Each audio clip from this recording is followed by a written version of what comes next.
As you know, the Meat Eater live tour is on April 23rd through May 5th. Chances are in a town near you. What you may not know is you can win tickets to each of these events just by going to a backcountry hunters and anglers pint night.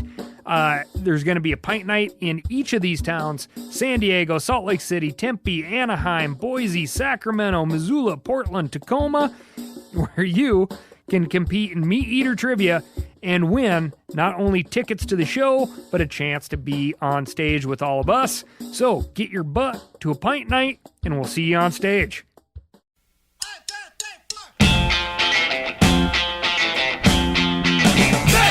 So you've never eaten enough cheese curds where, like, you can't have a bowel movement for days, just like days on end? They say you need all sorts of flies for bass, but I could give a rat's ass about what people say.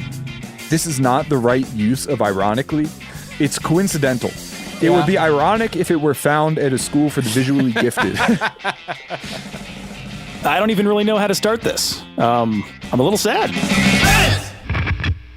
Good morning, degenerate anglers, and welcome to Bent, the fishing podcast that's about to tell you something you're not gonna love.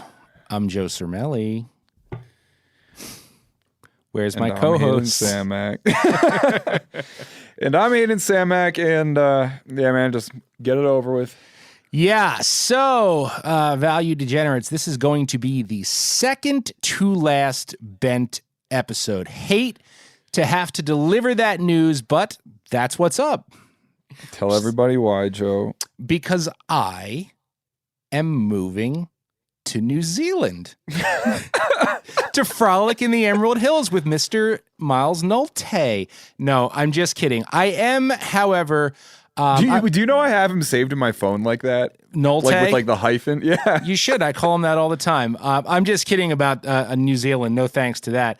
But I am, however, leaving Meat Eater. Made that call, and it has been an incredible 2 years here working with some really amazing people. And while it's Bent, truthfully, that I will miss the most, I cannot take it with me as I fire up the sputtering two-stroke and shove off for the next adventure. So here we are. Well, you know, here's to hoping that two-stroke turns over on its first try. It won't. Good things It won't. must. Will. It will. The metaphorical two-stroke will. All good things must come to an end, man. Yeah. But listen, I wanted to give you guys, you listeners out there, a heads up today, so that you can savor this episode and our next episode on April 15th, which will be our official last. But I didn't want this to be abrupt. I wanted to kind of ease into it. And we've got something cooked up for our final show next week that should be a really fun time. And look, truthfully, I'm treating this like a New Orleans funeral, okay? It's a celebration of life, not death, you know? Even though, listeners, Joe has officially killed my career as a podcast host, Joe giveth, Joe taketh away. I'm not. Don't listen. I'm just kidding. All things are possible. You never know, man. You're gonna be fine. And I also look. I want to give I do have to give a massive shout out to the crew at 13 Fishing for their support of Bent. Like, we could not have made this show without them, and I was truly honored to work with a company that genuinely makes good gear that I was psyched to use. Those guys are great. They have been great. And I know you're joking around, but I also, dude, I have to thank you, right? Look, you stepped in and stepped up as my formidable Bent co-host after Miles left. and this has been a blast. It truly has. You've added an entirely new flavor to Bent. You've brought creativity and some great segments. And from the bottom of my heart, man, I'm going to miss this. There's absolutely no doubt about that. Yeah, me too. Well, thanks, man. You know, it was really fun, and I'm proud of the work that we did. You should be. You know, thank you for kind of taking a shot in the dark and having me on the show. It was truthfully like one of my favorite things, and I am going to miss it. And thank you, Joe. Yeah, thank man. You, man. Nah, dude, for sure. I wouldn't have changed anything. Nothing. Yeah. And also, 13 Fishing, you know, thank you so much. We really couldn't have done this without you. And, you know, when I came on as, like, you know, the co-host, you know, one thing, Joe, throughout the entirety of my tenure as the co-host of Ben, I never felt like a replacement, man. No. Whether that was from like you, whether that was from Meat Eater, whether that was from our sponsors. So, to that end, I've already thanked you, I've thanked Meat Eater, but thank you 13 for like, also just immediately being like down with me from day one, man. That's super cool. And I said this before. I will say it again. I mean, you shined in the role as taking over news after Miles left and developed into this. I mean, you have the listeners to thank for you being here as much as me, because I heard nothing but positive things and saying, hey, that's your guy. I think we're gonna hear you somewhere again at some point. You know what I mean? Like you've done a great job at this. But right, tired of the sadness for a second. You are still coming out here this spring, and we have plans to fish together. I mean, you can't get COVID a second time, right? So I'm assuming this time. Apparently you can. Just for the record. I'm assuming this time the plan will hold, and we'll do a little striper, smallie, shad, and cats combo. One of those, I'm sure one of those fish will become your new favorite, like after burbot. I mean, catfish were my favorite until the mighty burbot. Right. I've caught some stripers, I've caught some smallie, but I'm yet to catch a shad. So perhaps there you go. And if it works out how I'm planning, you'll be able to feed yourself for a month on the haul. Maybe I'll even give your broke ass some new gear while you're out here. All right, I will pass some things. You're driving, so you could fill up the shaggin' wagon. You know what I mean? That's true. I'm very much looking forward to it. Listeners won't believe this, man. But Joe and I have never actually met in person. Yeah, I can't actually swear Hayden is a real human. Like, I don't really know that for sure. I was going to say, Joe is just the friendly but kind of grumpy man that lives in my computer. yeah, that is true. Anyway, look, the important thing right now is that Bent is not done yet, damn it. This is not our last show. So, with that in mind, let's get back down to what we do best, because let's just say next week's closer is going to be laid out a little different than normal, right? So, we're going to cut into our covering water segment here, which we have not done in a while, and that's our rapid fire Q&A segment. And this is a fitting one because part of the reason that I wanted you on the show is because we have so much background in common. Like, we both have musical backgrounds. We're both from the East. Different tastes in music, perhaps, but similar backgrounds nonetheless, taste. Yes, we've actually got one of the fellas from Bon Iver, or Bon Iver, on Covering Water today, and it's our buddy. He goes by S. Carey. That's the name of his solo project. He's going to talk about that. He's going to talk about his new album. Yeah, and we got like this email that, having had a music career, I immediately recognized as a publicist email. Right, but like all good publicist emails, it was attention grabbing, straight from the jump. I read it and I was like, you know what, Joe? We ought to have this dude on, and with a little bit of convincing. Yeah, partially it was like, dude, like, I'm out of here anyway. Just get whoever you want, okay? We'll take them. No, I'm just kidding. I'm just kidding. But I will say this. By now, you guys know, I hope, that I'm like the punk metal hardcore guy. Like, that's my deal. That's just my jam. But my wife, who does not like punk metal and hardcore music, was very impressed. And we have extremely different tastes in music. So while I was curious to talk to Sean, her excitement told me that this may not be my new Headbang On the Way to the River band. I'm going in. Cover me, Porkins. I can hold it. Pull on! No, I'm all right.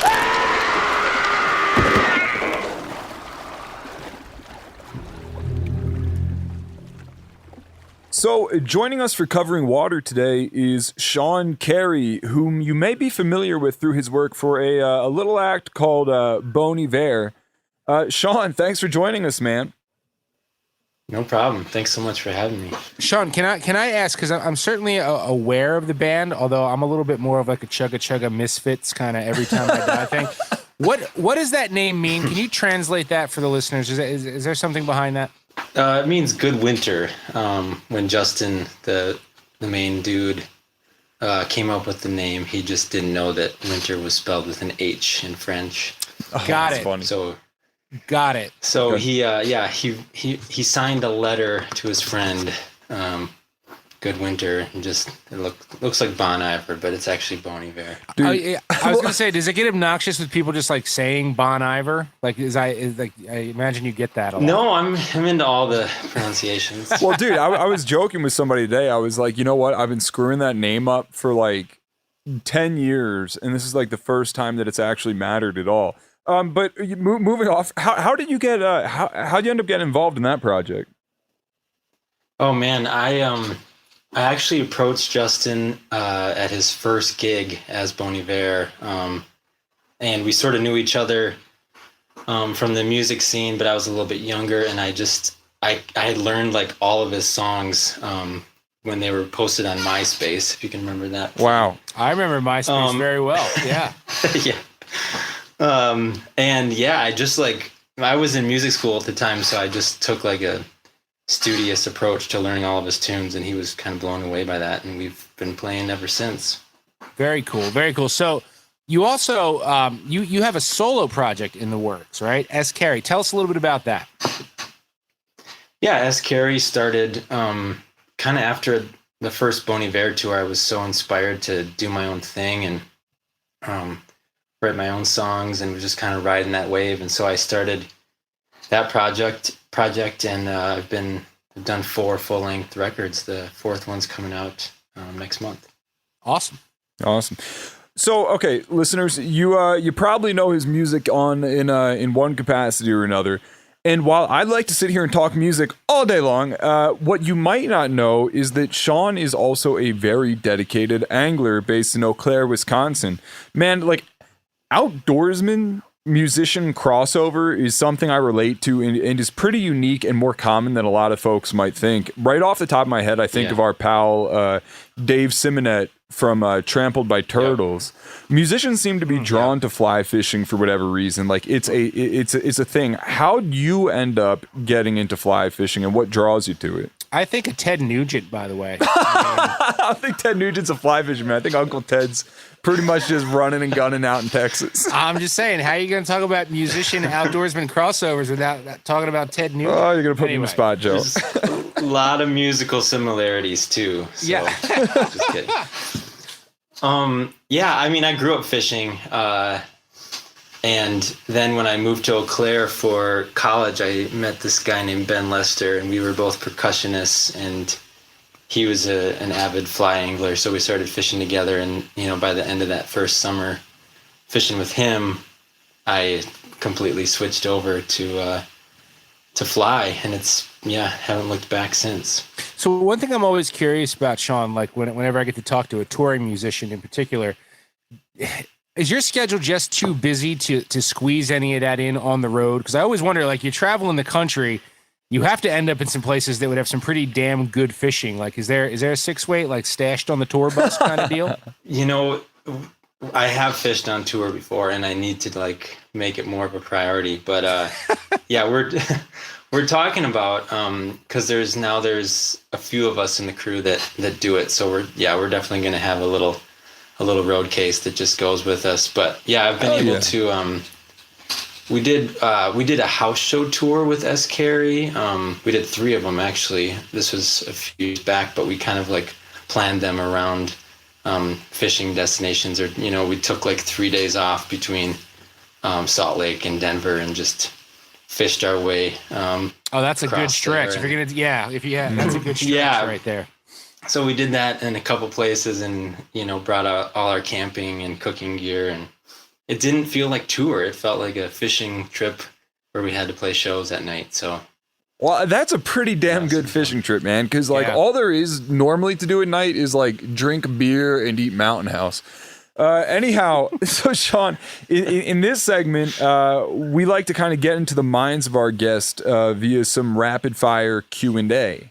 Yeah, it's we always like to say it's sort of an interview, except you don't really have any time to think about your answers to our questions. What we do is we're just gonna throw 2 minutes on the clock, and we're just gonna rapid fire some questions at you, and then what we'll do though at the end, we promise, is give you 1 minute to elaborate on any of your answers. So the idea is you just kind of spit them out, and then you can elaborate on any one that, as we always say, like whatever the career ender was, whatever was like, shit, I shouldn't have said that. That's the one you can elaborate on. Love it. Sound like a good deal? Yeah, let's do it. All right. 2 minutes on the clock and begin. PR smallmouth or PR trout? Trout. Gibson Flying V or BC Rich Warlock? Flying V. Yes. 26-inch brown on a streamer or an 18-inch brookie on a dry fly? Brown on the streamer. Okay, because you're from Wisconsin, white cheese curds or orange cheese curds? Don't like them. Oh, squeak Career cheese. ender. Okay, Yeah, there it is. money is not a factor. Without being able to resell it, would you rather have any vintage synth, like a Jupiter 8 or some shit, or a vintage acoustic guitar, maybe like a 62 Gibson Dove or something like that? Synth. Okay. So I know you're a fly guy, but still testing the limits of that. Would you rather catch a 30-inch muskie on the fly or a 50-incher on a live sucker? 30-inch on the fly. Sticking to the fly. Curious, man. All right, can't live without it fishing accessory. Like, what is your, like, not your rod and your reel, but like, what is the can't live without it fishing accessory? Ooh, sunglasses. Ooh, good one.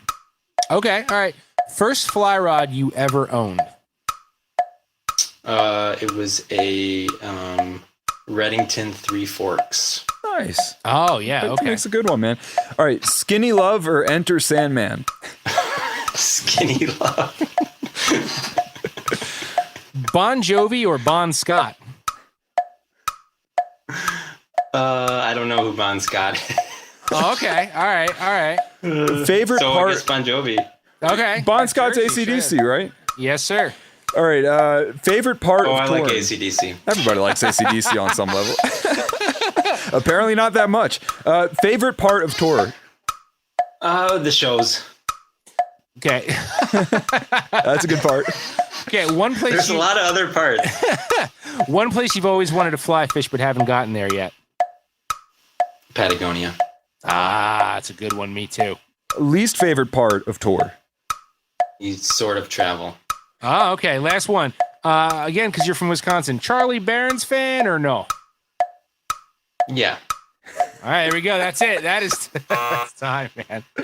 So we promised you 1 minute to sort of dive a little deeper into any one of those answers, Sean. Anyone jump out at you that you want to tell us a little bit more about?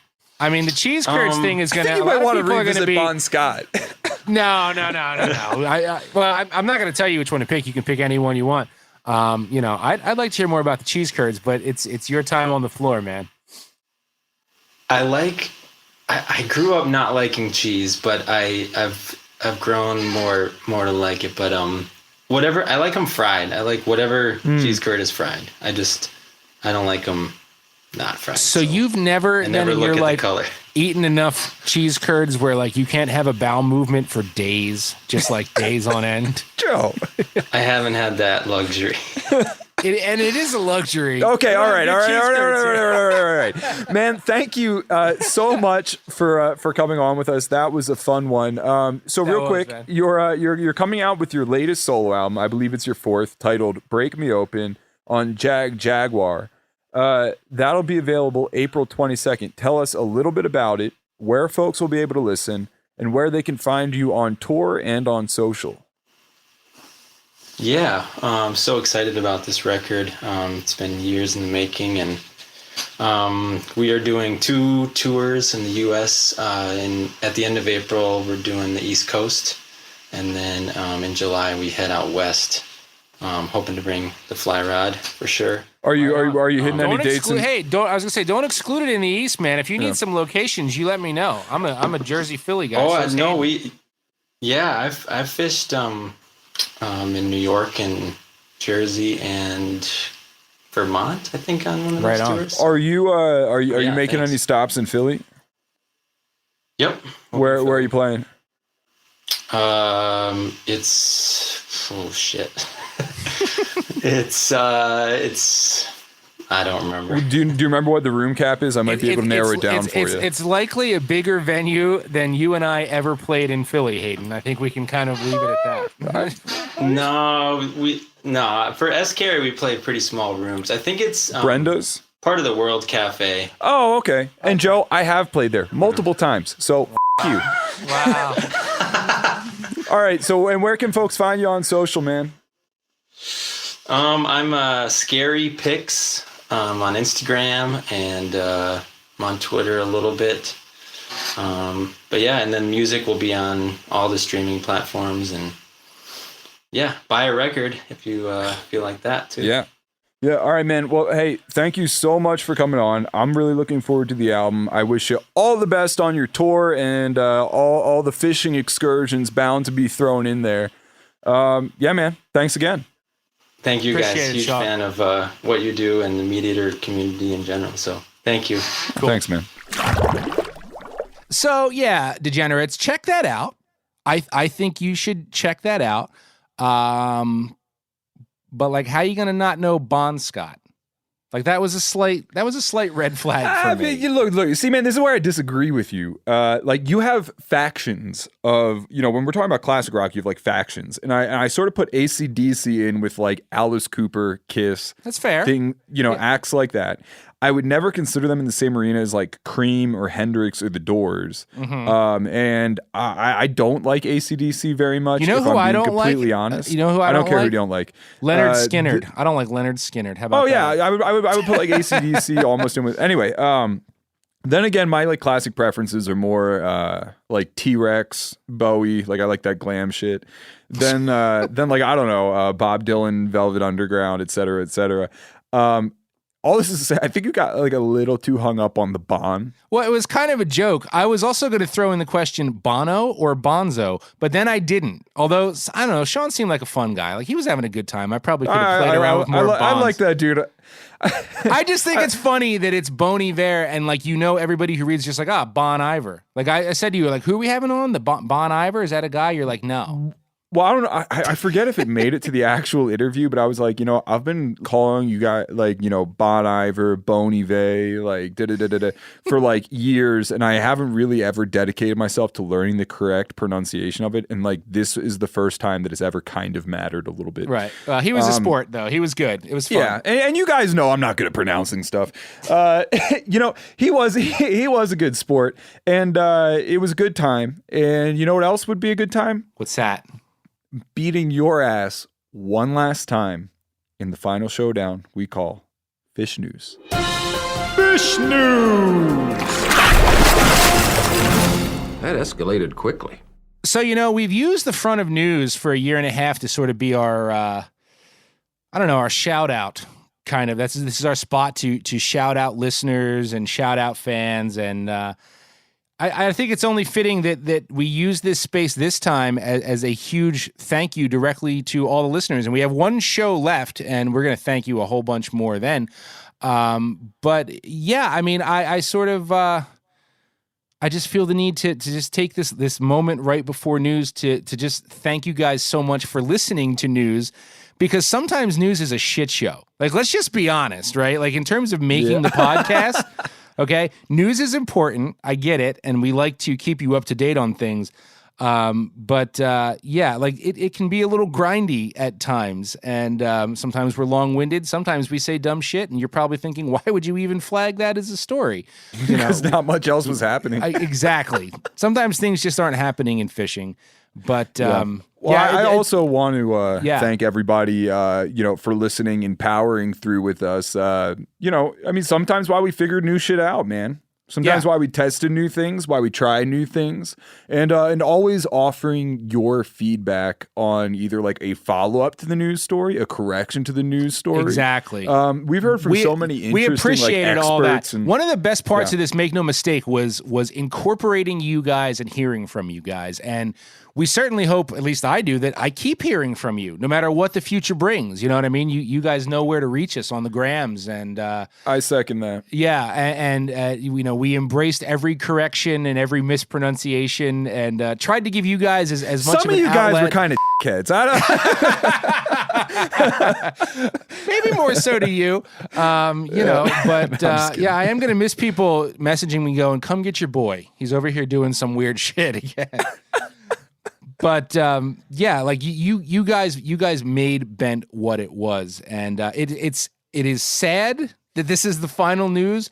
But also, I'm like, man, I don't have to think of any news next week. Like there's a little bit of like, damn, you know? I'm not going to lie. There's a little relief there for sure. But you know what? We got to finish where we started, and you started this whole conservation minutes thing. So we're to the last one. We are sticking to it. We're not gonna scrimp. So before we get into it, here's my conservation minute. Right, the Center for Biological Diversity filed a legal petition seeking Endangered Species Act protection for the roughhead shiner. This is in Virginia, an olive-colored minnow found only in the Upper James River watershed. Smallies crush those things, I heard. Yeah, exactly. Yeah, you hang one under a bobber, it's gone. And they're 3-inch fish named for the bumps on their heads. And they live mainly in the Cow Pasture River and its tributary creeks in Allegheny, Bath, and Craig counties.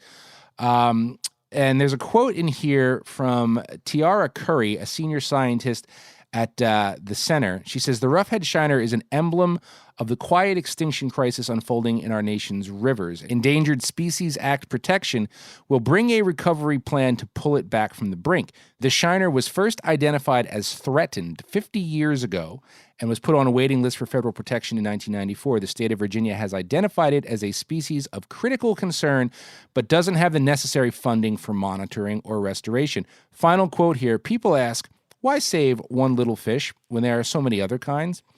But it's like March Madness, Curry says. How boring would it be without all of the different teams? She says the roughhead shiner is like St. Peter's, finally getting its day in the sun. I thought that was cute.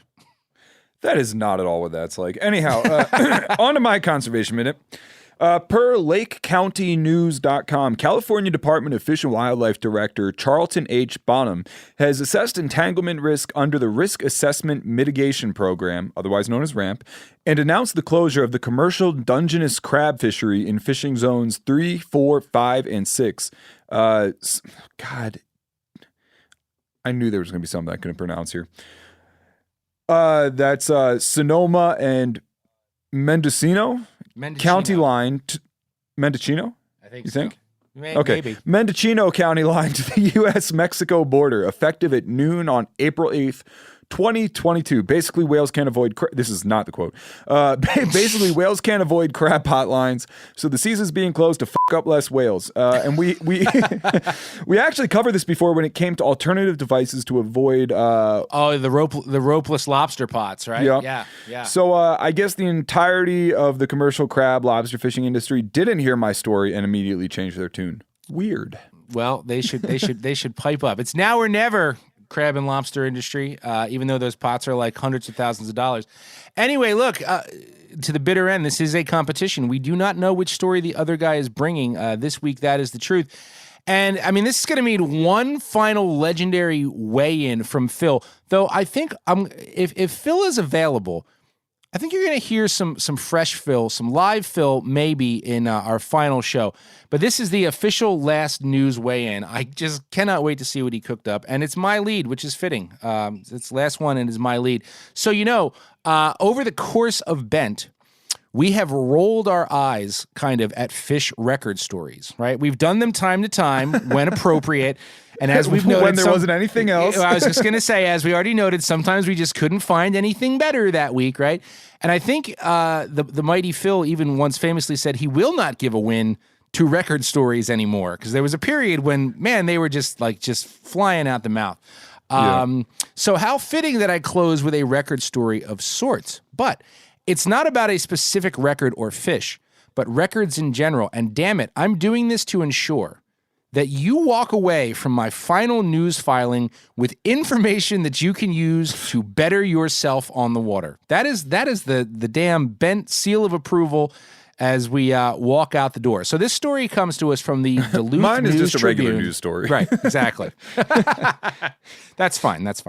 Anyway, so this comes from the Duluth News Tribune, and it's about data collected by the Lure Love podcast. And what they've done is compiled the most detailed list of record-setting lures I've ever seen. Now, this, mind you, is a pretty painstaking process because my understanding... Joe is trying to line up going to the Lure Love podcast. That's where you're going to hear Joe next. Yeah. Maybe that's where I'm headed, guys. The Lure Love podcast. Lure Love. Joe's from LA. No, don't make fun of those guys. Listen to what they did, right? I'm not making fun of them. I'm making fun of you. Okay, well, that's fine. You can do that for forever. This is a painstaking process because, as I understand it, while the International Game Fish Association keeps the records, the things that caught each fish are not set up in a database that can be searched or ranked by bait, fly, or lure, which means whoever runs that podcast did this shit manually. Here's a quote from the story. The folks at Lure Love Podcast looked at 19,600 records for 1,649 species of fresh and saltwater fish, including 6,714 current record holders and 12,946 retired record fish that once held the record but have since been beaten. Now, the caveat here is that there are no requirements for the level of detail an angler has to provide the IGFA when he or she submits a catch. So as the story notes, some records simply say lure in the space on the form for what caught the fish. So the fellows at Lure Love collected all this data, factored in some of these vague entries, did a little scratch math, and they came up with a few different lists. One was records per lure style. The other was by specific lure brand. So we're going to add, just for shits, a little touch of trivia here. 13 fish and caught all of them. Can you guess which lure style has claimed the most world record fish? Folks at home, take a second to think about your answer. This is just a style, not a specific lure, just a category of lure. Am I supposed to guess now? Yes. Stick baits. Incorrect. The correct answer is jig. Now, of course, since jig was such a common answer, it's almost impossible to break jigs out into further categories. But to me, I don't really believe that matters all that much because in my mind, it's just proof that the action of a jig is hard to beat. And it doesn't really matter what kind of jig we're talking about. A hair jig, right, is pretty much doing the same thing in the water for walleyes as a bucktail jig is doing for stripers, as a flare hawk is doing for snook, as a jig and pig is doing for bass. It's the same basic action and the same basic design. So, per the findings, these guys' findings, jigs of some sort, a jig, has claimed 1,105 world record fish. So, next question. Any guess at the second most record-catching lure style? Spoon. That is correct. Spoon is the number 2, but here's what's fascinating. Jigs caught 1,105 world record fish. Take a swing at the total number of record fish the number 2 spoon has caught. 237. Very close. 211. So wow, that is a staggering difference, right, between the number 1 and number 2 slots for the most world record catchingest lure. The number 3 spot is held by plastic worms / grubs with 195 world records, followed by plugs in the number 4 spot with 177 world records. Now, as I mentioned, the Lure Love team also took the liberty, God bless them, of breaking down the count by brand. And the number 1 slot by brand should be no surprise, but let's see how good you are. Which lure brand holds more world records than any other? Hashimoto Concepts. No, the answer is Rapala with a total of 489 world records. And it's. I said before that plugs only caught 177 world records, but plugs. You didn't say that before, but yes, okay. I did say that before. Did I absolutely did. When? Followed by plugs in the number 4 spot with 177 world records. But plugs in the other category, the other bracket, did not encompass crankbaits, topwaters, and jerkbaits. They were all ranked separately. So those 489 records for Rapala are across all categories Rapala plays in, not just the original Rapala floater. Number 2 brand. Any guesses? Oh, God, you're such a nerd, man. I'm done with this. Number 2 brand. No, I don't have a guess. Mepps takes the number 2 spot with 99 Yeah, world makes records. sense. But interestingly, inline spinners account for only 110 world records total. So if 99 of them belong to Mepps, good for you, Mepps. Way to slack off there, Panther Martin. Where you at? Panther has only ever claimed 17 world records total. How many did the Swiss swing? I'd have to go back to the list Wait, and look. whoa. Hold on a second.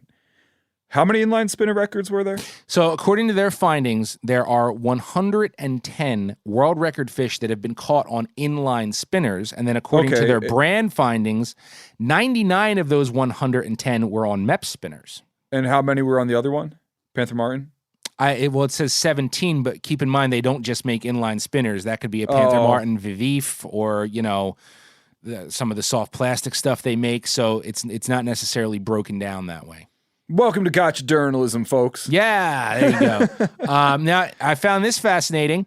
The number 3 spot goes to Yozori, which is fascinating because compared to other brands on that list, it really hasn't been around all that long. So that says something about Yozori. It far outranks brands like Cordell, Rebel, and Rooster Tail. So that's it. And props to the Lore Love Podcast boys for doing all that painstaking work. So somebody else like me or Hayden didn't have to. And as you brought up 13, I'm going to make it my personal mission to get a 13 lore ranked. World record rock bass on a Poppy McPop face. Tune in this summer. Watch it happen live. Well, Joe, what a wonderful, I did this kind of the same thing, that shark trivia, the Hayden's Shark Attack Trivia Challenge quiz show. Hayden's Jaws Pop Quiz Retribution Shark and Shark Attack Trivia Challenge Quiz Show. It's a shark! A shark! It's a big ass shark! It's on your pole, baby. Keep reeling.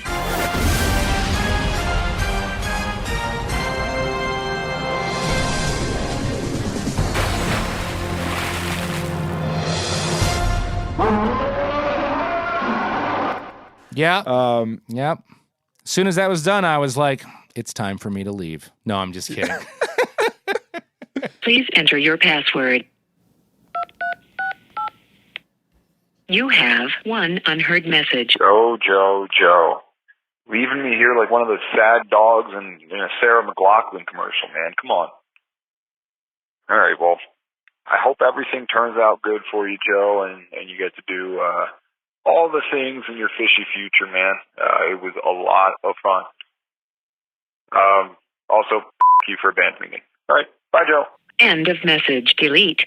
Press 7. Save. Deleted. As you know, the Meat Eater live tour is on April 23rd through May 5th. Chances are in a town near you. What you may not know is you can win tickets to each of these events just by going to a backcountry hunters and anglers pint night. There's going to be a pint night in each of these towns: San Diego, Salt Lake City, Tempe, Anaheim, Boise, Sacramento, Missoula, Portland, Tacoma, where you can compete in Meat Eater trivia and win not only tickets to the show, but a chance to be on stage with all of us. So get your butt to a pint night and we'll see you on stage. Okay, so for a final time this week in Fish News, I actually did a real story. We're covering something. Took this long. You. We're covering something super heavy and catastrophic, unfortunately. No, just kidding. We're going to end it on a pretty neutral note here with the story courtesy of Shoal and The Guardian, and that's two publications, Shoal and The Guardian, not a maritime-themed indie rock band. Anyway, Shoal has just released their 2021 guide of newly discovered species. The document details the discovery of 212 species of freshwater fish, with notable entries given some extra love up front. Basically, it's a guide to 8 or 10 fish that are cool / do cool shit, and then a list of a bunch of other less cool fish. We've actually talked about the Shoal so good. This is so right, by the way. This is so right. Go ahead. We've actually talked about the Shoal organization before when I highlighted the discovery of a fish I couldn't pronounce in an area I also couldn't pronounce. I think it was somewhere in Turkey. And I forget. I just remember that Miles called me and gave me a bunch of shit over it. Oh, yeah, because you couldn't pronounce the Turkish president's name. Yeah, whatever. Still can't. Shoal is an organization whose mission it is to discover, rediscover, and document freshwater fish. As far as I know, they're the single largest organization highlighting the important but often overlooked conservation issues surrounding those freshwater fish. So I got the story from The Guardian, but rather than explicating the article, let's just dive into what you guys really want to hear about, the cool fish at the top of the list. Let's start with this banger, the Wolverine pleco. Shishing. Love it. I just love the word pleco. Pleco's good. I've had some plecos in some tanks. Yeah. Yeah, well, there you go. So pleco is an armored catfish, a popular aquarium fish, and in many cases, an extremely invasive species. In fact, I'm pretty sure you did a store on them in Texas. They're overrun with them some bitches down there. You need some plecos. Don't go to PetSmart. Go to Texas. Well, enter the Wolverine pleco. Now, Joe, what is the primary defense mechanism of a catfish, aside from being slippery and breaking leaders right at the boat? Oh, all kinds of sharp, pointy spines and junk. Yeah, indeed, the spines. Like many other species of catfish, the Wolverine pleco has spines, but unlike many species of catfish, the armored pleco has these kind of like spiny arm projections right by its gill plates, and it's actually able to thrust those at predators. Ooh. And I guess presumably prey, maybe. Maximal thrust, yeah. Yeah, it doesn't say that in the report, but it sounds cool. Sorry, science. Anyway, that's where it gets its name, after the X-Men character, because of its ability to thrust its spines out of its little fish arms. It should also be noted that these things f***ed up researchers so much that they included this quote: "We all had our fingers injured or bleeding by the violence of them trying to pinch us with their big lateral hooks on the head," in the official report. Did you just make a salad fingers reference? No, I said my fingers hurt, which is from everybody knows where that's from. It's from Billy Madison. No, it's not from Billy Madison. It's from Happy Gilmore. Happy Gilmore. That's why I don't deserve to be here, because I just confused Happy Gilmore and Billy Madison. I apologize so much. Yeah, among other things. Anyway, so there was another notable find, and it came from India, the Mumbai blind eel, a red eyeless demon snakefish. While that in itself is kind of cool, the real coincidence is where they found it. Per the report, the eel was found, quote, somewhat ironically for a blind fish, a 40-foot well on the premises of a school for the blind. Okay, and I'd like to point out that this is not the right use of ironically. It's coincidental. It would be ironic if it were found at a school for the visually gifted. That's terrific. There's a T-shirt wrapped up in there somewhere. Anyway. Yeah. So finally, we have a new species of trout found in Turkey, Salmo beliki. First off, anytime there's like a new trout discovered, I get a little bit excited because one, I like to fish for trout, and 90% of the time they're like beautiful fish. This one looks like something halfway between like a bull and brown trout with like dime-sized orange spots. Like, have you ever seen like somebody post a picture of a brown with like those crazy big like 10-20 scale, like orange, like, you know, like just big polka dot. Yeah, it sounds like amazing. That. It's a very pretty fish. Somebody is already there filming it for the Fly Fishing Film Tour, so we'll see it next season. Yeah, well, that said, this very pretty fish is in serious peril because by the time researchers discovered it and recognized it as a separate species, it had already become the victim of ghost fishing. Ghost fishing, which sounds like what you'd call texting a potential love interest a picture of someone else and then ignoring them forever once they respond, as far as I can tell, it's just a weird way of saying poaching. Although there are strict rules in place to protect trout in this region, they are often flat out ignored, and the ruralness of the areas in which they're found make regulations basically unenforceable. Anyway, that's my wrap on fish news, buddy. Well, best of luck to the Salmo beliki. I think they're having the same problems as the taimen that everybody loves. They're out there so remotely that you just can't police it. Taimen. I thought it was Taimen. Wrecked him, damn near killed him. Are we ending fish news with Joe mispronouncing something? Is it Taimen or Taimen? I think it's Taimen. I'm looking for Chester Floyd outside of the podcast studio. I'll go ask him. That was a very fun ending to fish news. That was a good time, and we like to keep the good times rolling here. So this is it. I've spent a year and a half trying to figure out what the hell Phil wants. Phil, what do you want? What was the actual secret to winning Can What you do you let us want, know? Phil? What do you want, Phil? What did you want from us this whole time? I just can't handle the pressure Make anymore. you happy, man. So we're gonna hear from old Phil one more time, and then because I think we all need it, because it's calming and soothing. We've got one more sagely wisdom with the very real river horse lined up, and I think it is a perfect closer from River Horse, and I hope you guys enjoy it as much as I did. Hey, Chester, Taman or Timon? Taman. I don't even really know how to start this. I'm a little sad, to be honest, and I'm sure everyone listening is too. When I came into this recording that I'm doing right now, I thought, okay, it's the last fish news. How do I top myself? Do I kill myself again but actually stay dead? Do I tell another story about a kraken but this time make it 20 minutes long instead of just 10 like last time? I don't know. But I thought, no. I'm not going to do any of that. No pomp and circumstance, nothing special. This is about you, Joe and Hayden, not me. So I'm going to answer your question, Joe. What did I want? What was I looking for during all of these fish news segments? What did I want? Well, it's easy.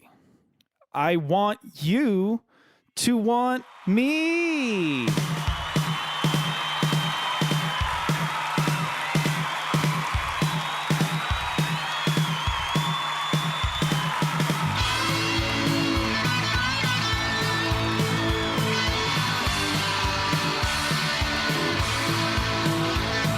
I want you to want me. I need you to need me.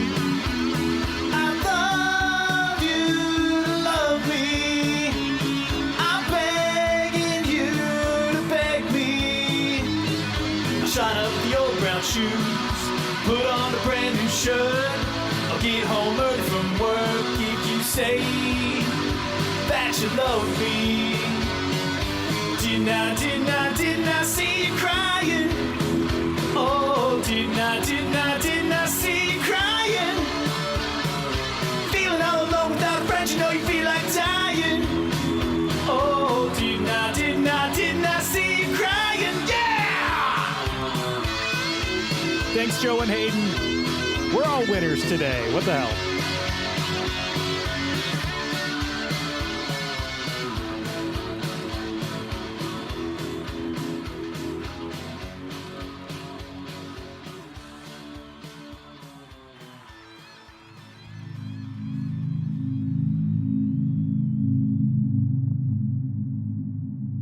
Hey now, this is River Horse coming to you from the deep south with some sagely wisdom.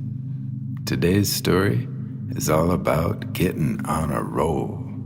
In this short, fleeting, fragile, and ever beautiful life, there will be some obligatory tides. The good times, all heady and sublime, the tough times, the belly-ups, the dust-ups that may leave you on the flat of your back. And sometimes even the first place take the trophy finishes far ahead of the pretenders and all points in between.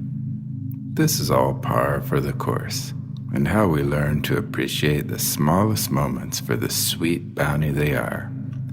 Life asks us to roll up our sleeves and go full bore, sleep in the dirt, and pay our dues to get to the magical moments out in wilderness, especially with fishing. This story is about unleashing it at a little city park pond, absolutely laying it down, baby, opening up a supreme can of whoop-ass with the perfectly chosen fly, and it's called El Grande. El Grande. I've gone cross-eyed. I've been writing for 3 days straight on deadline for a 14-pager about Merle Haggard's former guitarist. The masses in Houston are no doubt going apeshit everywhere, for today is the beginning of a long, sunny spring weekend. Though I make it a point to avoid places that aren't far off the grid on the weekends, this afternoon found me in the throes of wanton lust for bass. Just one fish, and I could start to put things together again. From golf courses to ranches, country clubs, lakes, rivers, behind McMansions, and city park ponds, there are endless, corpulent Texas bass within minutes. With just a couple hours to go until dark, I hit the closest run from the bungalow's front door, and as expected, have to park the truck on the grass since it was packed to the rafters. I don't bring much to easy local runs like these. A little 7-foot 3-weight with the 16-pound leader and a handful of my favorite fly in the world, the Umpqua diving frog. Most of us all have a go-to fly. This is mine. They say you need all sorts of flies for bass, but I could give a rat's ass about what people say. I'd rather probe topwater in the weedy shallows and coves than go subsurface, no matter what fish I might miss out on. Anything else is dredging to me. I'll admit it, I get off watching that little green frog spit, hump, and growl all the way home. If the bite is on, I'll fish. If not, fine. I'll hang on the banks and have a sandwich, a beer, and a nap. This city park is small. It doesn't take more than 30 minutes to work your way around it. I wedge in between the hordes of good old boys with bobbers, and with only a couple seconds, damn if that frog pupper doesn't deliver the goods. I can attest that my fishing abilities are not really anything special. I put in my time. But some days there have been plenty of brutal skunks, schoolings, and tails between the legs all the way home drives. Not today. I stopped 6 times, and 6 sweetheart bass nail the frog and go haywire while the pissed-off glares come from all sides. There hadn't been any fish caught all day, until now, when I showed up. And then, 6 in a row. I'm on the final stretch of water, a 50-foot cluster of reeds, cattails, and lily pads without much room for a backcast.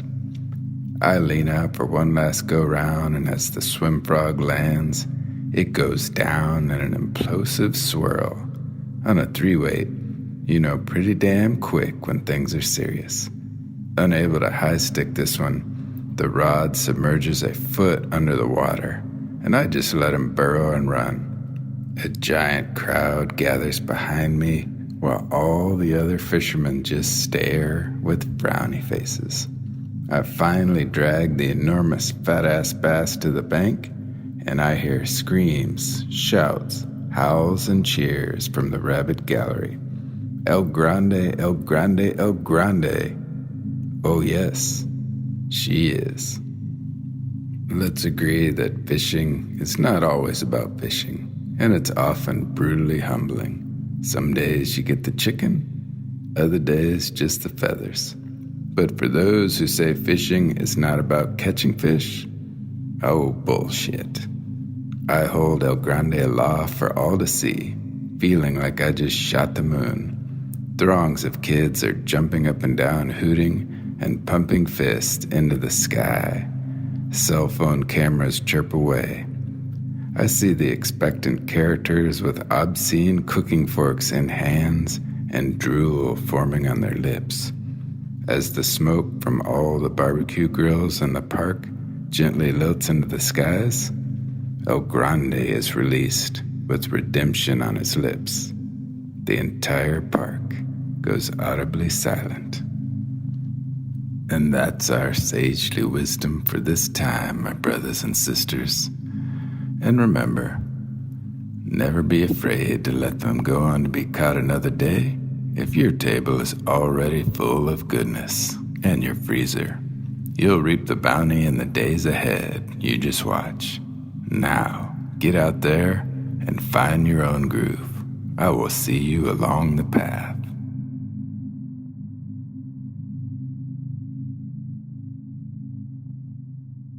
So I couldn't think of a more fitting final sagely wisdom. I swear I did not have River Horse pen that around my departure. In fact, I didn't even ask the guy for a new sagely wisdom. Like, I saw the Venmo payment. No. There was no, dude. Literally, like, this is how River Horse operates. I'll be like falling asleep at midnight, and all of a sudden, it's just like my phone lights up, and there's like 10 new audio files from River Horse. It's like, dude, that has to like f up your night a little bit, man. You were I- drifting off so peacefully, and now it's like 4 a.m. and you're just staring at the ceiling. Well, but he seems like one of those guys where it's like when inspiration hits, he's going right now. Like, you're going to hear his words right now. But I listened to that one when he sent it, and I said, man, this just works. So much of what he said there resonated with me, particularly putting them back if your plate is full. And I hope I actually get to spend some time with that guy someday. I would really love that. Did you ever tell him about that note we got from that one listener that said his voice makes his girlfriend act funny and he's not sure if he likes it? I did tell him that. For the last time, just as a reminder, River Horse is very real. People have been speculating that he's a made-up character, and he is not. You need to follow him on the gram and read his writing because he is one of a kind. Anyway, here's what we're going to do. We're going to close out this week's show with the OG closer, the original closer, that being End of the Line. We're going to skip the Bent Helpline here, but stick around because we're going to do a night fishing. But this was always one of my favorite segments to put together. I've always loved End of the Line. But I'm actually going to let Hayden give us one final End of the Line entry here because while I may have had more End of the Lines over the last year and a half, some of yours have been my favorites. So let's find out which fly you cannot live without. Fishy, fishy, fishy, fishy! Oh, that's not loud enough, Bert. Spring is finally starting to make its way out west, and that's great because I'm just about over fishing through 2 feet of ice.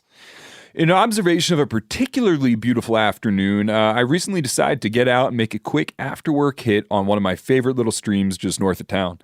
I got to the water and I looked in my box. I pretended to consider this fly and that fly, but I knew what I'd end up tying on. And it's a fly I've talked about here on the podcast often.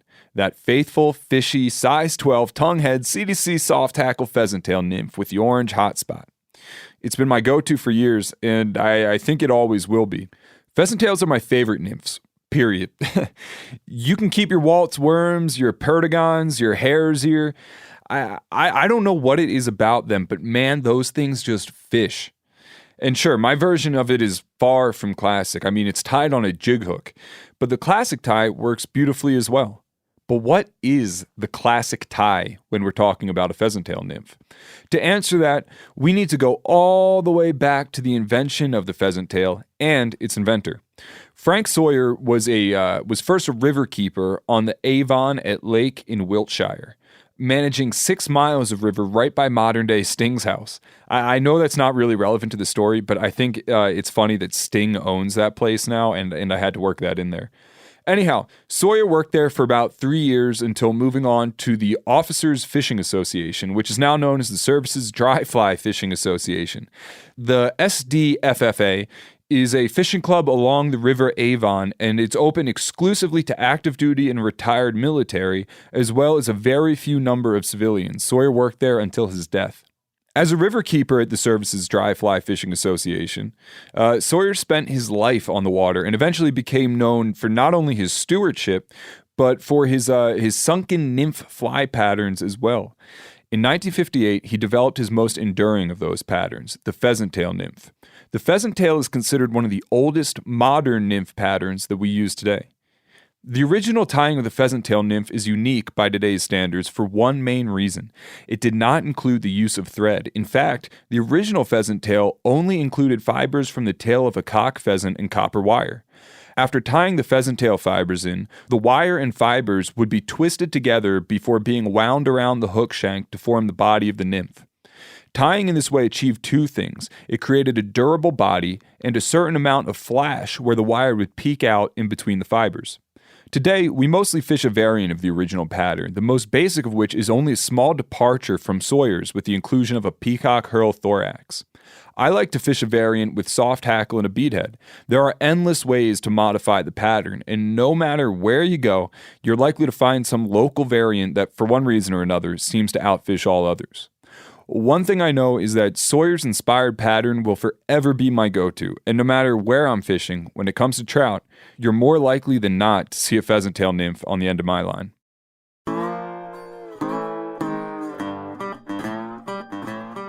So that's it for this week, Degenerates. We've got 1 week of Bent left, and we're going to close out doing a little reminiscing, having some laughs. So join us. However, I regret to inform you, God, that we no longer need you to keep sending those awkward moments, sale bin items, bar nominations. We need you, but we don't need the emails. we don't need the you stick around, keep your emails to yourselves. You can stop sending all that John to ben@themediator.com. So yeah, and how about a little we've talked about the hashtags, Joe. Yeah, so what about a little note on the hashtags? Here's what I'm going to say about the hashtags, right? Bent or not, you'll always be degenerate anglers. So will I, so will Hayden. So I vow to keep monitoring the degenerate angler hashtag on the gram. You know I'm a people person. I love shooting the shit with you guys on social, unlike Miles, who disappeared on social when he left Bent. I shall not, because I know how to set up a goddamn Instagram account properly. So... Yeah, and I'm trying to be an influencer, so I'll be there too. No, just kidding. But one thing that we might look forward to on social, Joe, is I might even start tie along Tuesdays back up. You should. I told got a lot of you time now. You should keep doing tie along Tuesdays. Hell, I might even join you now and again. Anyway, I can't tell you guys how much fun it has been making this show, and while every week has been a blast, some bits just stood out more than others. That's a hint for next week. Yes, we're going to go full-on Mystery Science Theater, Bent style. I might even drink a red beer while we're doing it.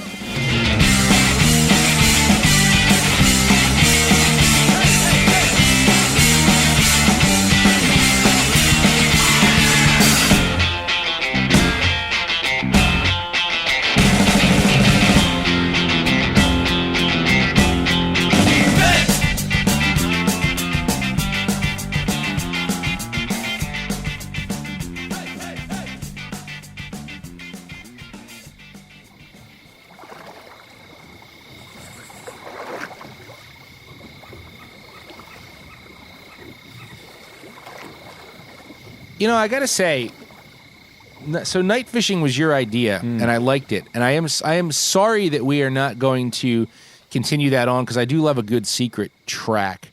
But full disclosure, like throughout this, you have been a little like, oh, just let it go. Answer as many questions as we want. Yeah. I'm always the guy like, no, there's schedule, there is time, we have to be finished by only 4. Pick 4. And today, to be honest with you, man, like I am looking at a lot of questions here, and we can answer them all. I give zero shits right now. We can make this a whole nother 2-hour podcast for all I care. All right, well, let's try.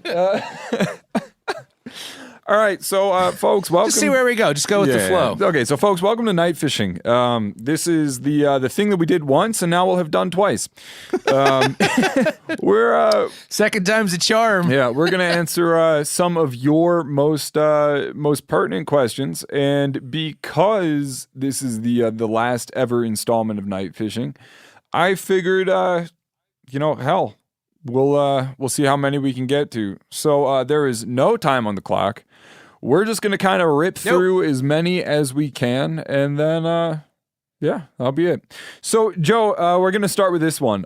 This comes from, and all these were sourced on Instagram. This comes from Wally891.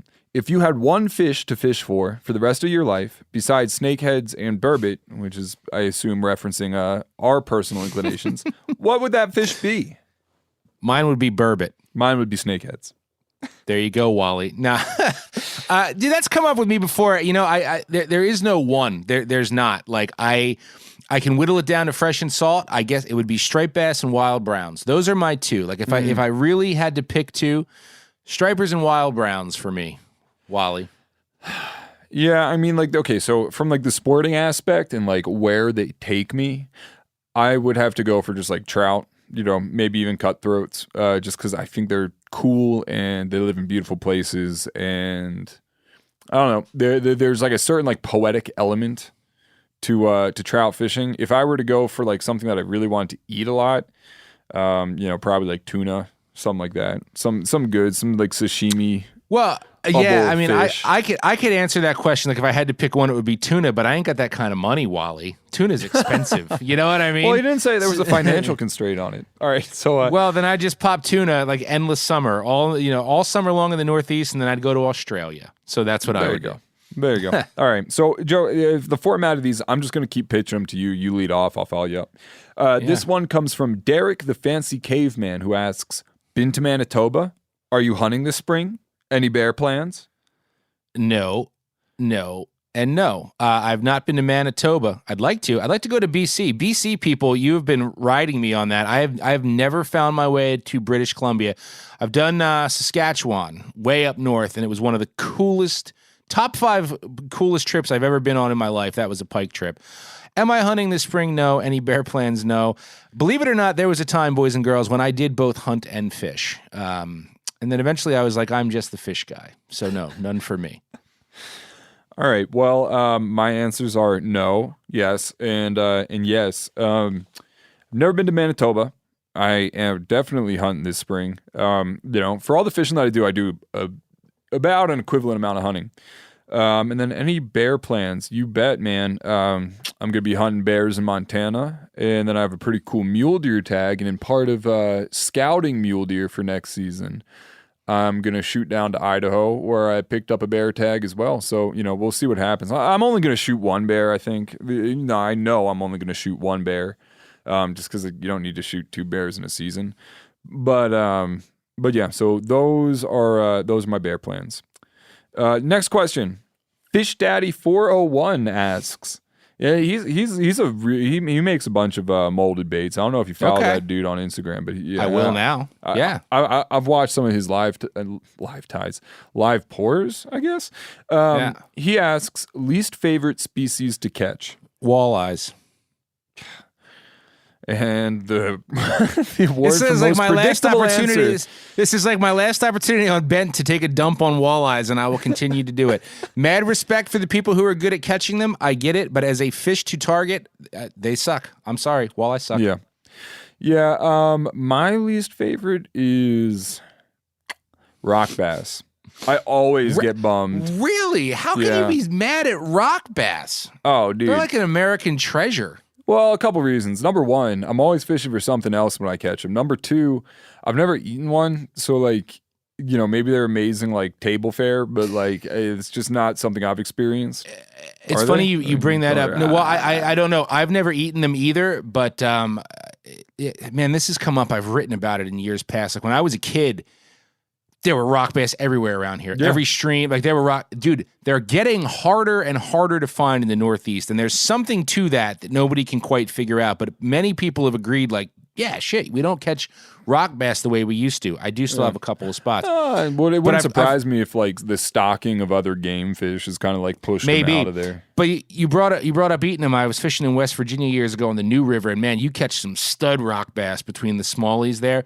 And those West Virginia boys, I mean, dude, they'll fry up anything down there, but they're not a huge fan. They say it tastes okay, but it's a very kind of soft, mushy meat. So I've never bumped into anybody who said it was great. It's always kind of the inkling that I got when it came to eating rock bass, and also I'm kind of scarred because anytime me and my dad would be bass fishing and he caught a rock bass, which was often, or I caught a rock bass, which was often, he'd go rock bass. I like your dad. That's great. Yeah, and so I just kind of have that forever etched.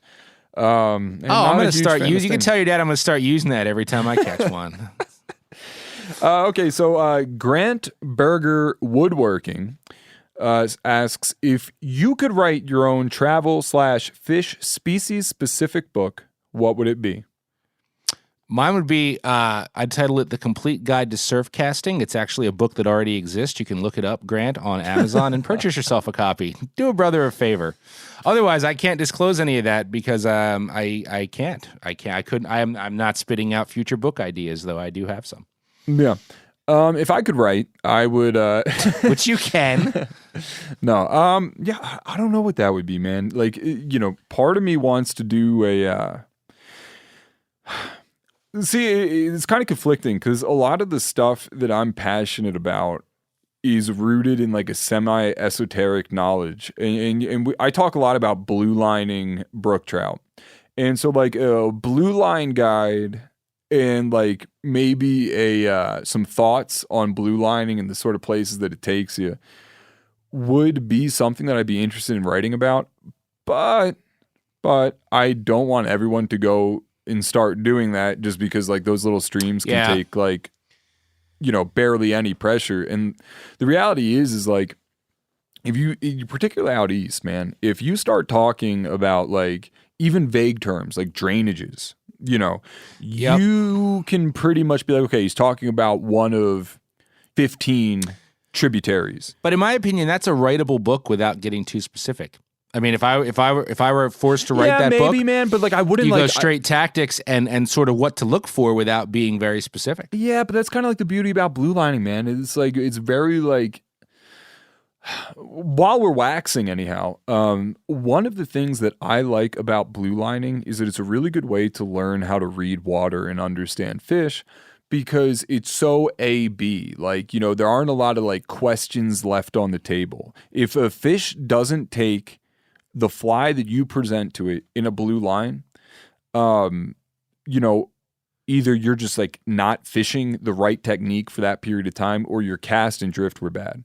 Most of the time, if you put on an elk hair caddis, anytime from March to, November, and I mean, I wouldn't suggest fishing through October, by the way, because that's when the brook trout are spawning. But if you were to do that, you would get hit as long as your drift was right and your cast was good. So like that's what I really like about blue lining is actually like the kind of tactical deficiency and more of just like the feedback on your skill. Yeah, you're right. What are you laughing right. about? Because I just think it's easy as shit.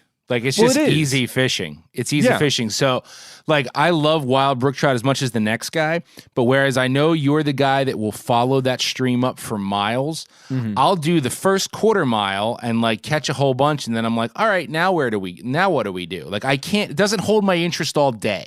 Right. Right. And again, like I think that it is easy fishing, and if you're a beginner listening to this, I would check out blue lining. Number one, you're going to find a lot of opportunities that you didn't know were there. Number two, you're going to be surrounded by a lot of that kind of water that you kind of think of when you think about fly fishing for trout. And then number three, it really is a good way to learn how to read the water and, identify like, oh, that was a good drift. And I can tell because I got hit. And that was a bad drift because I'm reading the water. I know there's a bucket right there, and I know that there's a trout in it. And if it didn't hit, it's because like something was wrong with my drift. I got some weird drag or something. But anyway, that's the book that I would write if I were to write a book. Listen, people are so desperate to get out and away from people right now. If you dropped a really good blue line book, it would probably sell because that's another thing I've learned. Like your first book is often your passion project. And after you see how much time goes into that passion, you're like, the next one's got to make money or I'm not doing it. Yeah, well, maybe we'll delete this question. Anyhow, this one comes from DHA Lab Dan, who actually started the comment thread that ended up getting me hired here. Oh, no shit. Yeah. Well, he says, are family-friendly fishing boats, and I believe like by that he means like ski fish hybrids, like the Yamaha FSH 210, actually fishy? I'll lead off with this one. I grew up learning how to fish on one of these boats. It was like a Stratus, I think. Yeah. It had like somewhere in between the live wells where you could throw up a ski pylon. And the problem was though, it's like it still had a lot of bass boat behind it. So you wouldn't even notice, but you'd be going, you'd like have your buddy Jack on the tube behind you. And your dad would be like, bumping up that motor to the point that next thing you know, you're going 50 miles an hour. Jack's hanging on for dear life. You hit a bump. Jack gets launched. The inner tube thing gets caught under his nose, rips a gash across his face, and now you're at the hospital. That actually happened. What the hell are you talking about right now? How is this answering the man's question? Dan, he asked if they're family friendly. Family friendly. This question doesn't make a lot of sense. I did a quick search on the Yamaha F-Ace whatever 210. It's just a little center console. Oh. That's all. It's just a little center console. Oh, so I thought he was talking about one of those like They're advertised as like ski sport hybrids. No, I Googled it, and it's just a little Yamaha 21-foot center console. So I don't quite understand by fishy. Like, dude, you can fish on an inner tube if you know how to fish. I mean, I don't know if it's a good boat or anything, but it's just a little center console. So I would say yes, it's probably fishy. Wait, hold on, Joe. Hold on. I mean, I'm not even gonna have this be edited out. I'm just gonna send you this thing that I'm looking at right here. Here's what I learned how to fish on. Did you get it, Joe? I did. Yeah, but I mean that's technically like that's actually a fishing boat. That's not a ski boat. Well, I'll tell you what. See, Joe, this is where like I for once am more experienced than you in this. It is a ski boat because it had this like stupid little pylon it had these like rivets by the live wells, and you'd screw a ski pylon into where you're it's called the ski fish, which means it does both things. Yeah, no, I got you. Yeah. But anyhow, okay, to answer your question, bro, yeah, you can fish from them. They're fine. You can fish from anything that floats, dude. Yeah, and if it floats, you can fish from it. Yeah, and if you're looking to do like ski activities, towing, tubing, things like that, heed my tubing warning. And if you get into wakeboarding later, man, they don't throw a particularly good wake. So like you're not going to be able to jump a whole bunch. You're going to look like a dork. Anyhow, Jared.Curland asks, what's the best way to get involved with guiding? Take a whole bunch of people who don't want to listen to you fishing and see how you feel at the end of the day before you decide that. And don't charge them because that's illegal. It's a tough one, man. I was going to say, it depends on where you live. Like if you're lucky enough to live in high tourist destinations like Montana that have a lot of shops, I mean, you link up with a shop or an outfitter. Maybe you start by just sweeping the floors in the fly shop and work your way up. Out here, there really aren't a lot of outfitters. You just kind of go independent. You just kind of do it. You just put yourself out there. After getting appropriately certified. Well, yeah. You got, and then how you get certified varies state by state. But I don't know, involved with guiding or being a guide, I don't know. It sort of depends on what it is you want to do. I mean, you can always find a gig in Alaska, but depending on your experience level, you might not like the gig. But really, before anybody considers, people ask me all the time, dude, why don't you guide on the side? Why don't you guide on the side? And I've said this on this show. I love taking new people fishing. If they want to go fishing and learn and listen, as soon as you know better, even though you've never done the shit we're doing, then I'm just going to crush you with a rod and reel. I don't care. I don't care about your success anymore. I don't have the patience. So make sure you have that before you get involved in any kind of guiding. Yeah, I'm just going to echo what Joe said. Getting involved in a fly shop and working your way up is a pretty good way to go, I guess, if you're committed to it. The reason being is that eventually, one of those fishing guides will be too hungover to take folks out, and next thing you know, you're driving down to the boat ramp with a bunch of people who don't want to listen to you. A lot of times the shop or outfitter also covers your insurance because that ain't cheap. Yeah, and that's actually an insurance-esque question is going to come up later. Okay, so this comes from _HaveGunWillTravel. He says, ask Joe to walk us through how he makes fly leaders for pike again. Joe? Oh, very quickly. Can you walk us how to make pike leaders? I'm going to try and not walk it too long because it's kind of boring, but I'm usually fishing pike with a sink tip line, whether it's slow or fast, regardless. So I just use like a straight shot, like 4 feet of 30-pound fluorocarbon.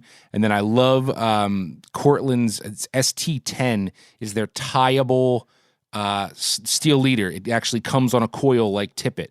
So I Albright knot from the 30-pound to, a foot-long section of that steel leader.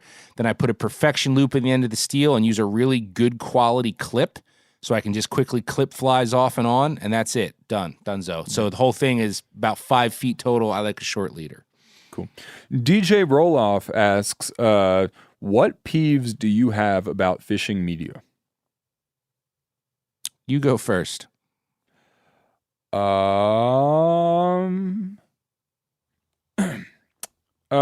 peeves do I have about fishing media?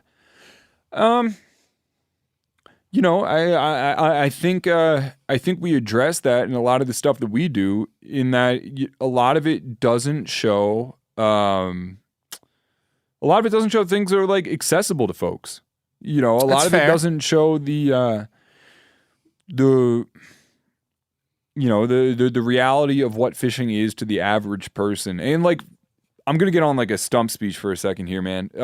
Fishing is important, and accessible fishing is important, and here's why. In my mind, when you're trying to bring people into like the outdoors in a meaningful way, you want them to have fun, but like you want them to become effective lifelong conservationists, right? And like that's like a commitment that can only be made with like joy and enthusiasm. That joy and enthusiasm comes from an appreciation of all the natural world has to offer. And a good way to develop that appreciation is by experiencing what the natural world has to offer. And fishing, in my mind, is the single most accessible way for the average person to do that. So in showing more accessible fishing in outdoor media, like that's what I would want for it. So it's not like so much a peeve as like a desire. Like I want more representation of accessible fishing in outdoor media. Yep. Nope. And I agree with that, man. That's a really good answer. I'm going to keep mine very short and sweet, and I'm certainly not going to name names.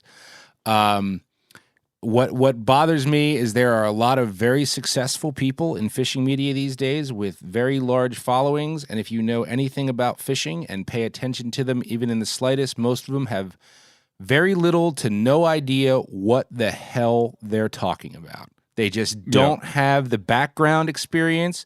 They haven't really done shit. They haven't really been anywhere. They haven't really learned anything. They are just spouting off crap, which is fine, right? But it's like, man, these are the people that maybe that kid or that next generation, like they're going to get them into fishing. And like I watch some of these things and I'm like, you sound so dumb, right? You have no idea what you're talking about. So I am always one to be like, if I don't know, I'll tell you I don't know. I don't know anything about doing that kind of fishing. I don't know anything about this. I can find out for you, talk to some good people, but I value authenticity, and I think authenticity works if you can admit that you're not an expert. That's fine. That's still authentic. But the amount of people out there that I just watch this shit and I'm like, you just have no clue what you're talking about right now. That bothers me. Mm-hmm. So Carnivore 870 asks, do fish caught through the ice taste better than fish caught during the summer? That's one of those weird things. I want to say yes. Like I do believe that, not even necessarily ice, just cold water versus warm water. But is there science behind that? There could be. If there is, I'm not aware of it.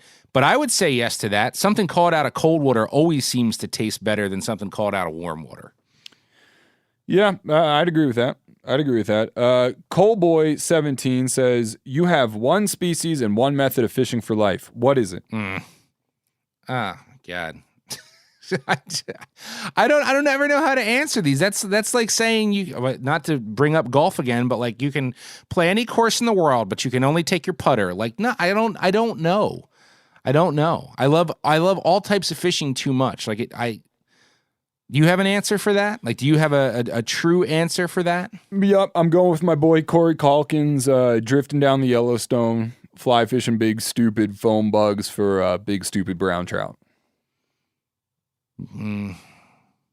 Yeah, I can't whittle that down. I'm sorry, Colby. Coalboy 17, whatever. Moving on. Yeah. MK Rao 72 says, is the guide or the client responsible for replacing broken equipment? Ooh, that's a good question. Man, that seems to. So I've been on charters before where that's like written in blood. Like you sign a thing, like anything you break, you buy. That's not. I don't want to say that's the norm. Most of the time, it is not. So I think in most cases, is it your responsibility? No. I mean, like if you break a rod, it's like, well, that dude just took a business hit for the day. He's probably had rods broken before. But should you? Because you're a good human being and like now you just cost this guy? Hell yeah, you should. I would. I mean, without a doubt, especially if I did something stupid. If his rod breaks because he had a chip in it that he didn't know about, one thing. But like if you're being an asshat and like smacking it off the gunnel, yeah, you should. Absolutely. Yeah, I mean, you know, depending on what happens, if you're like, you know, cranking on a fish and like you're not doing anything like dumb and the rod just like explodes, you know, that's like one thing. If you have casted it into a tree and, you know, you keep, you know, candy caning it and trying to pop it out and like the rod breaks, maybe you ought to pay for it. On the other hand, if like the guide says point it at like the tree and you do that and you pull it out and the split shot that you were using comes back and obliterates the rod, that's not really your fault, man. That's not your fault. Yeah. You know, it varies, man. Look, the bottom line is these guides, you know, a lot of them are working out of shops, in which case it's actually the shop's equipment, you know, most times. And like the shop realizes that that's just something that comes with the territory, same as like renting rods, right? Yes. You know, if you're going out with a guide that you know is a sole proprietor, you know, maybe offer to pay for it, but it's case by case, man. If you're acting like an ass and you break a rod, you know, you got what was coming and you ought to pay for it. If it was a pure accident, like, hey, rods break sometimes, man. That's just what it is. All right, moving on. JDN44 says, what's the dumbest or sketchiest thing you've ever done to catch a fish? Man, that's a really awesome question. I feel like I should have this mega answer, and if I had more time to think about it, it would probably pop into my brain. But the one that comes to the top of my head was in my hardcore surf fishing days, like in college. I used to do a lot of jetty hopping, and I remember skipping class one day to catch a certain tide, and I got down to this particular jetty and took one look at it, and I knew it was too big to do it. Like it was stupid. Like it was too kicked up. And this jetty comes out like an L. So you have the main jetty pointing straight east offshore. And then about halfway out, you have an L shooting off to the north. And the stripers would feed in that elbow, like in that nook. And I looked at it and I was like, this is really stupid. But I drove all that way and I skipped class to go fish it. And you can easily talk yourself into going, well, it's not that bad. It's not that bad. And I was all by myself, and I went out on that L, and luckily at the time, because I was still keeping stripers, I had a jetty gaff. I had a Calcutta long jetty gaff. And I went out, and like a couple waves broke, and it was not that big a deal. Like I just held my ground and started fishing, and I wedged the jetty gaff into the rocks next to me. And I looked down for about 3 seconds to change out a plug and just got my feet taken right out from under me. And luckily, on my way off the back side of that jetty, one hand caught the gaff that was still wedged in the rocks. And I had two more break over me while I was hanging on. And it scared the living shit out of me. But I just got up and got off. And that was dumb. That was dumb. I knew I shouldn't have been out there, but I was. Yeah, I mean, I don't have anything quite like that. But, you know, I think the common thread here is underestimating heavy water. Yeah. You know, I remember I was steelhead fishing one time, and there was a bunch of pressure where I was on the Salmon River, and I knew that there was a spot that I could probably cross because I'd gone over in a boat before with my buddy Scott, and I could see the bottom. I was like, you know, that looks like kind of like an incognito place to cross, and if you crossed, you would get access to a large portion of bank that a lot of folks didn't have access to. Yep. So I remember just kind of like almost losing it in the middle of winter by myself in like a real sketchy spot. Also on the Salmon River, I was fishing across from this, I was fishing and which is now, and I had waded across.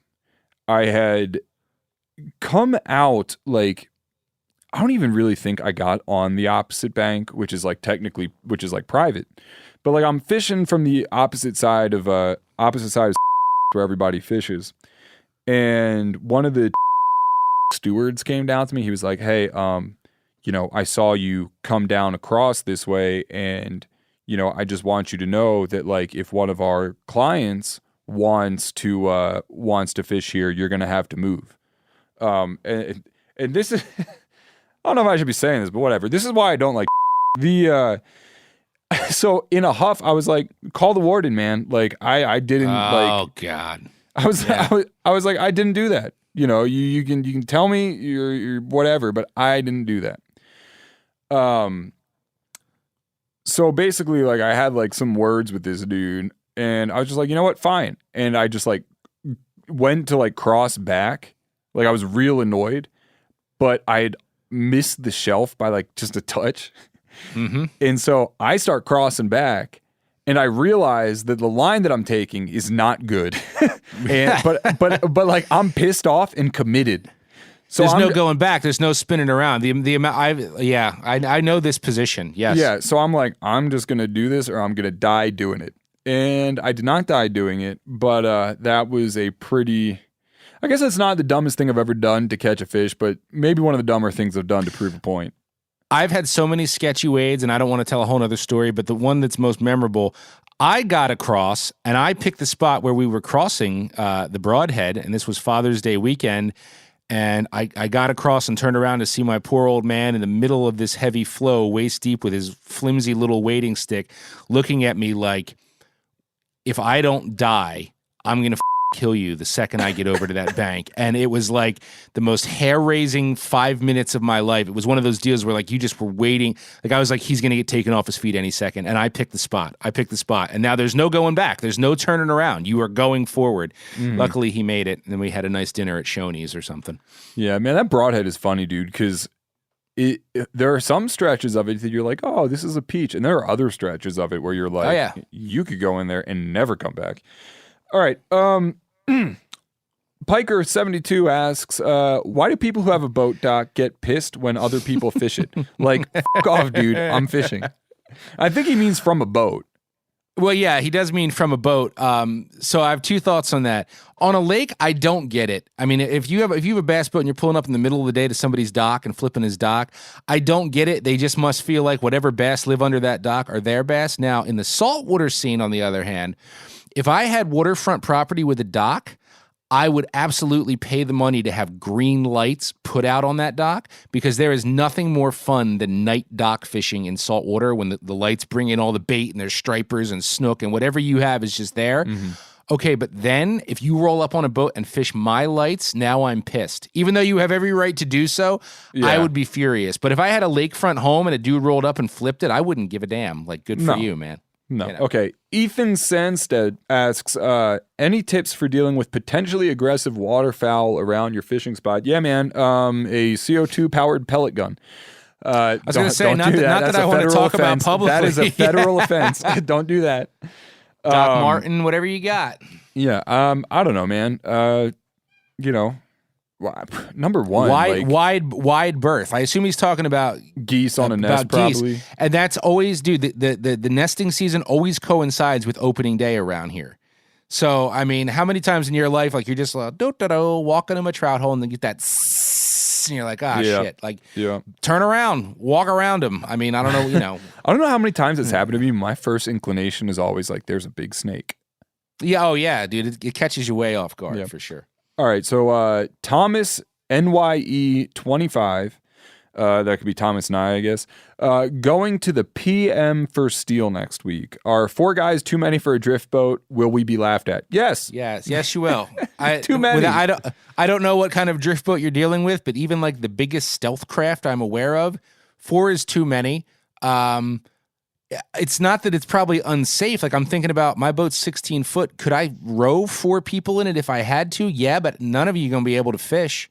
Yeah. Like you're not going to be able to fish unless you're just like, using it to hop out and fish a run and use it as like a shuttle. Yeah, if you're bank hopping, it's like whatever. If 3 out of 4 of you think you're going to be like swinging intruders with sink tips, safety glasses at minimum. Yeah, and if that's 4 guys on a guide's drift boat, meaning that there are 5 dudes counting the guide rowing. Now we're way above the maximum. Yeah, too much. He won't let you do that. I highly doubt it. It might. Okay. Keiki Codes, I don't know what that means, asks, should adults be able to fish on Youth Mentor Day? Truthfully, Keiki Codes, I am not really aware of whether they can or cannot. So I don't know how to answer that. Like, if it's a youth mentor, how do I mentor you if I can't teach you how to cast, which means I might have to cast? For all I know, this person is correct, and on Youth Mentor Day, the adult cannot fish. But I don't know. But I'll tell you what, man. I will tell you what. I bet you if they let adults fish on Youth Mentor Day, a lot more kids would go fishing. Well, probably. You're right. You're right. You know, so as far as like that's concerned, like, yeah, you know, I would say like that would be a cool thing to let folks do, you know, kind of give you, aside from the joy of children, a reward for, you know, taking kids fishing. But, you know, that's just me. All right. Out of the Round asks, if I go tenkara fishing and an old redneck in a cane pole is fishing, can I still look down on them? No, because you're tenkara fishing. I was going to say, sure, you can in fact still look down on them, but if it gets ugly, he's going to beat your ass because that cane pole would snap the tenkara rod right in half if it went full-on sword fight. They are much stronger than your tenkara rod. All right, and last but not least, CMH Oboza or CM Hoboza or CM Hoboza, I don't know how it's said, asks, like many of you asked, when are you taking Phil fishing?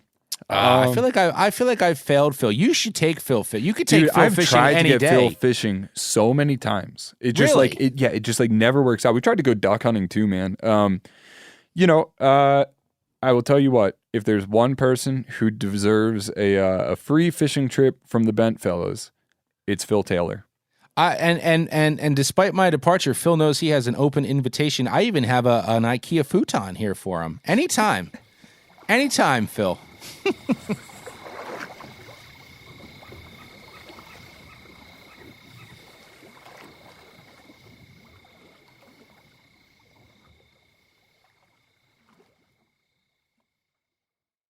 As you know, the Meat Eater live tour is on April 23rd through May 5th. Chances are in a town near you.